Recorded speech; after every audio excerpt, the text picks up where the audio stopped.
back up just a bit. George Orwell is supposed to be the conscience of this movie.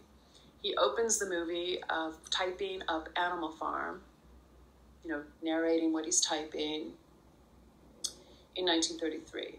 Now, in reality, George Orwell was publishing his first novel in 1933, Down and Out in Paris and London. It's largely an apolitical book. He was writing another novel in 1933, Burmese Days, which is a critique of imperialism, but it's, essentially, it's a novel. And he was not engaged in the very famous political journalism that he would be in later years. He had not undergone his own political transformation. And indeed, his own biographer, one of the biographies, the official biographer, discusses him in this period as being fairly apolitical. He was teaching school. He was working on his career. He was studying literature. He was very taken with James Joyce in this period and actually produced a famous essay about James Joyce. So this is who George Orwell was in 1933. But we are to believe, because his work is repeated through his narration from Animal Farm is repeated throughout the film, that he is the conscience of the movie. He is writing Animal Farm, his indictment of Stalinism. And it was yet to come for at least a decade. We see Orwell in real life beginning to work on Animal Farm in 1943, 44. He publishes it in 1945. But think how the world and Orwell had changed from in that decade or so. He had not yet gone to Spain, where he had this great epiphany about Stalinism, about communism, and wrote very famously Homage to Catalonia.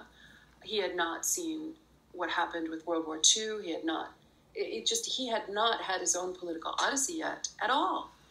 And this is very significant, I think. I don't think this is nitpicking at all. This was a choice by the movie makers to bring Orwell in as the conscience of the movie. And this becomes the most egregious episode in the movie, because Gareth Jones and Orwell meet. They have lunch.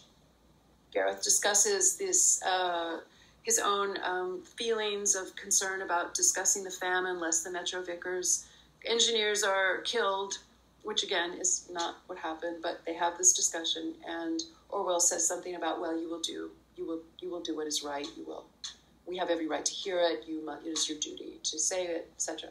Okay, that sounds like Orwell.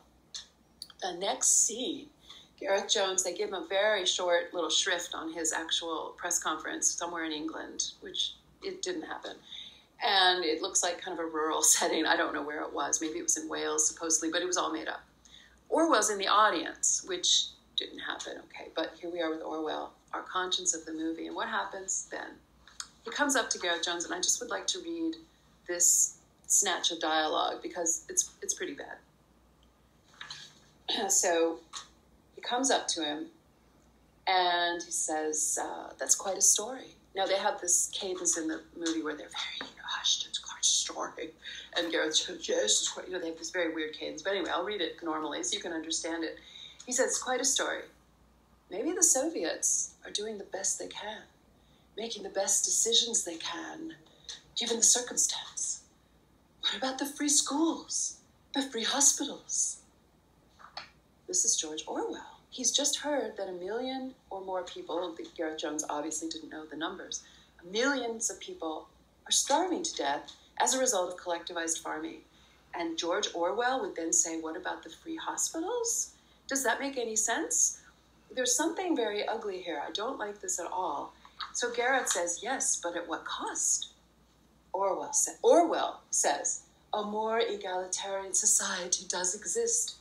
It's just not perfect. We can't expect it to be. Experiments take time. An egalitarian society, says Gareth. And then he says, it's the same system of exploitation that exists here, only it's worse. I know what I saw, Gareth says. So Orwell says, of course you do, but one has to put it in the proper context. Gareth, listen to me. Stalin is not the man that you think he is. And Orwell says, there's this long pause.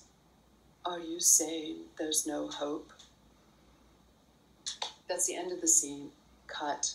Phone rings, and we're on to something else. I think we're back to Walter Duranty at that point, which, frankly, I couldn't stop stewing about this Orwell scene because, again, the conscience of the movie, Orwell is a transcendent figure. Amazingly, we've, as a people, as a society, as a civilization, we've forgotten almost everything from this period. History is barely known. Literary figures, even towering ones, are barely known. But Orwell, everybody knows Orwell. Everybody knows what 1984 is. Everyone knows about Big Brother. The application of it, the relevance of it, it remains fresh as though it was written yesterday. So important. And indeed, he is a rallying cry at this point for people who want to fight Big Brother, who want to fight totalitarianism. And so here we see him undermined in this movie. You know, it's not just Gareth Jones whose own kind of irrepressible attitude toward the truth is undermined. And it is, you know, he didn't have a struggle about telling the world what was going on. And that's an unfortunate thing. I didn't mention that he died at age 29, murdered, probably by Soviet agents. And the movie does acknowledge that in a little text box at the end, but it's sort of beside the point. Gareth Jones is not the towering figure that Orwell is, and look what they've done to Orwell. Even as they make Gareth Jones, you know, they take away from some of his heroism. They truly undermine our vision of Orwell, and I think that's very damaging. I think that is something that the left would do. They don't want him to be this beacon of inspiration to us, and that to me was really the lowest part of the movie. The Duranty stuff, a lot of people take great joy in seeing Walter Duranty portrayed as a snake, which he is, with some very gratuitous sex party that really doesn't ring true, but, you know, it's kind of just there. But we do